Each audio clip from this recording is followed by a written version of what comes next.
Burundian marathoner Diane Nkuri is among the most celebrated athletes in her country, having represented them for the first time at the Sydney Olympics at a tender age of 15 years. And while 15 years later, Diane has graduated to marathon, and despite relocating to the United States, she remains committed to representing Burundi in various championships. Diane is currently in Iten, where she is training for the London Marathon set for April, where she's targeting at least a podium finish.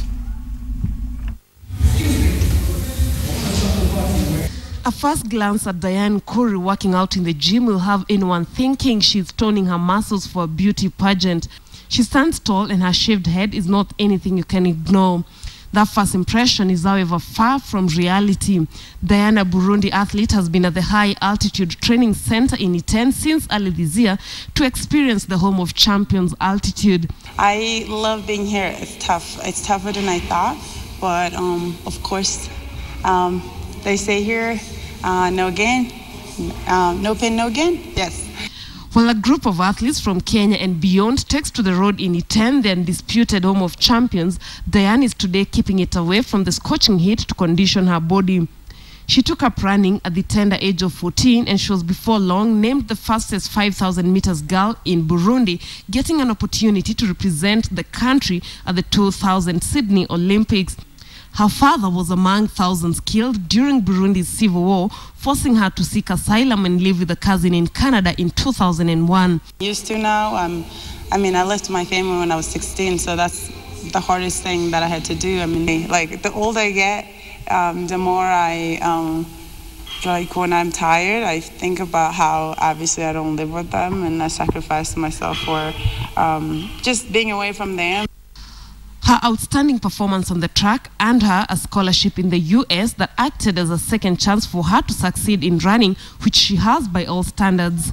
In 2013, she finished 8th in the Boston Marathon and 11th in New York before winning the 12-kilometer San Francisco race, which she defended last year.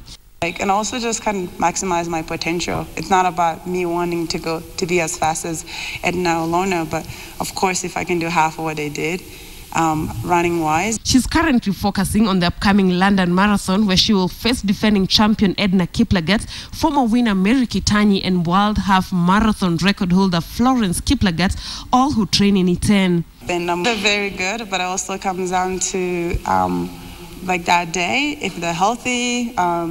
And I think Priska dropped out last year. So, I mean, it's all about getting to the starting line healthy and also running your own race. I mean, anything can happen. It's long. And I'll be here for, a total of 3 months.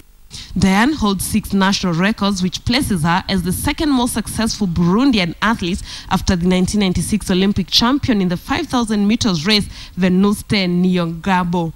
Kenyans and Ethiopians have shown that they can perform, and they've won so many medals, but when it comes to Burundi, nobody even knows what Burundi is, and or Rwanda or Uganda, but there's also similar talents there. The people who just don't have any opportunities, they don't have any shoes, they don't have any clothes. So when you're training for so long and you don't have anybody who is like behind you, supporting you, like I said, what makes me going is having people like my family, my coach.